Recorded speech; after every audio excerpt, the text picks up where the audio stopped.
अस्सलाम वालेकुम।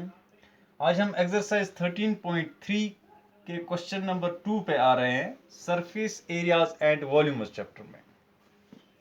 Question number 1 हमने इसमें सॉल्व किया था और जो तरीका हमने उसमें अपनाया था बिल्कुल वही तरीका इस क्वेश्चन में भी हमें अपनाना होगा। अब क्वेश्चन नंबर 2 की नोयत को पहले हम समझेंगे। Metallic spheres of radius 6 centimeters, 8 centimeters and 10 centimeters. Means we are given 3 spheres. These 3 spheres have different radii. One is having the radius of 6 centimeters and another 8 centimeters and the third one 10 centimeters. Now they will be having a definite volume. Each of them will be having a definite volume. वो भी हम calculate करेंगे। और melted to form a single solid sphere. अब हम इन तीनों को melt कर रहे हैं। ये एक स्फीयर हमारे पास था, इससे बड़ा वाला एक था, means having radius of 8 centimetres, और इससे बड़ा वाला एक था। अब हमने तीनों को मेल्ट किया और जो हमें इनसे मेटल मिला उस मेटल को हम रिकास्ट कर रहे हैं to form another sphere having different radius. अब हमें ये देखना है कि ये जो नया स्फीयर मिला हमें, इन तीनों को मिला के उस स्फीयर का रेडियस कितना होगा। तो जितना ज्यादा रेडियस होगा उतना ही ज्यादा सर्कमफ्रेंस भी होगा, उतना ही ज्यादा एरिया होगा, उतना ही ज्यादा वॉल्यूम होगा उसी हिसाब से। तो लिहाजा हमें ये पता होना चाहिए पहले कि what is the sum of volumes of these 3 spheres. जब हमें इनके स्फीयर्स, इन 3 स्फीयर्स के वॉल्यूम्स पता चलेंगे, उनका सम पता चलेगा, तब हमें इसका भी वॉल्यूम पता चलेगा। और जब वॉल्यूम पता चला तब हमारे पास पाई ऑलरेडी मौजूद होता है, उसका वैल्यू 22/7। फिर हमें सिर्फ रेडियस निकालना है, because we know the volume of sphere is 4/3 pi R cube. तो इस तरह से ये क्वेश्चन बहुत आसान है, पहले क्वेश्चन के मुकाबले में और भी आसान है ये क्वेश्चन। तो इसमें हमें कोई दिक्कत नहीं आनी चाहिए। तो सबसे पहले हम लेंगे radius of 3 spheres. R1 6 centimeters, R2 8 centimeters, R3 10 centimeters. Okay, it is given a radius of a resulting sphere. उसको हम R4 भी लिख सकते हैं या डायरेक्टली R भी हम लिख सकते हैं, क्योंकि R1 R2 R3 हमें आए यहाँ पे, लिहाजा हम R भी लिख सकते हैं। ये हमें निकालना है। So we will put a note of interrogation in front of this R which we have to find out.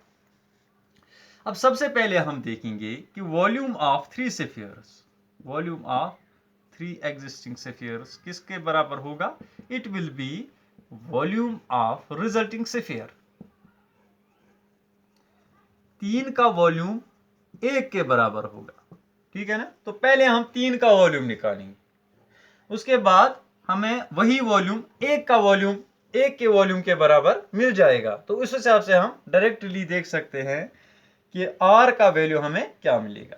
So it will B 4/3 pi R1 cube plus 4/3 pi R2 cube plus 4/3 pi R3 cube. आप देखिए, ये पहले जिसका radius 6 centimetres है ये उसका volume है, और ये किस स्फीयर का वॉल्यूम है, दूसरे स्फीयर का, जिसका रेडियस कितना है 8 centimetres, R2, and the third one that is pi R3 cube, this one, it will be equal to 4/3 pi R cube, ठीक है ना। This is the radius of the resulting sphere. Now अगर आप देखें यहां पे भी 4/3 पाई है, 4/3 पाई है, 4/3 पाई है, और राइट साइड में भी है। तो हम ये ऐसे लिख सकते हैं 4/3 पाई, तो अंदर क्या आ जाएगा R1 cube plus R2 cube plus R3 cube, ठीक है ना। it will be equal to 4/3 pi r cube, ठीक है ना, रिजल्टिंग स्फीयर का जो रेडियस है। अब यहाँ पे लेफ्ट साइड में 4/3 पाई है और राइट साइड में 4/3 पाई है, so they will stand cancelled.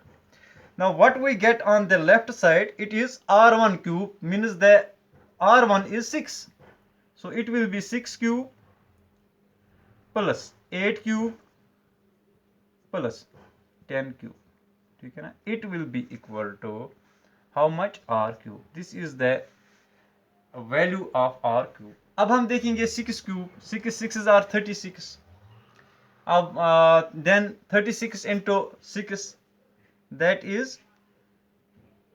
how much, 616, 36 into 6, sorry 216, 216 plus इसी तरह से जो दूसरा है 8 8 are 64, 64 into 8, that is 512, and third one 10 10s are 100, 100 into 10, that is 1000।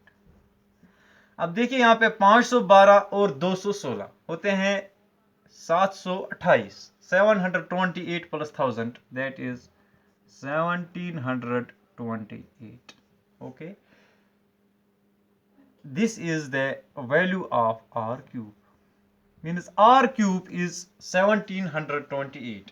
हमें चूंकि सिर्फ r चाहिए, r क्यूब नहीं चाहिए, लिहाजा अगर मैं यहां पे लिखूं कि r क्यूब का वैल्यू है 1728, तो r का वैल्यू क्या आएगा, it will be cube root of 1728, ठीक है ना।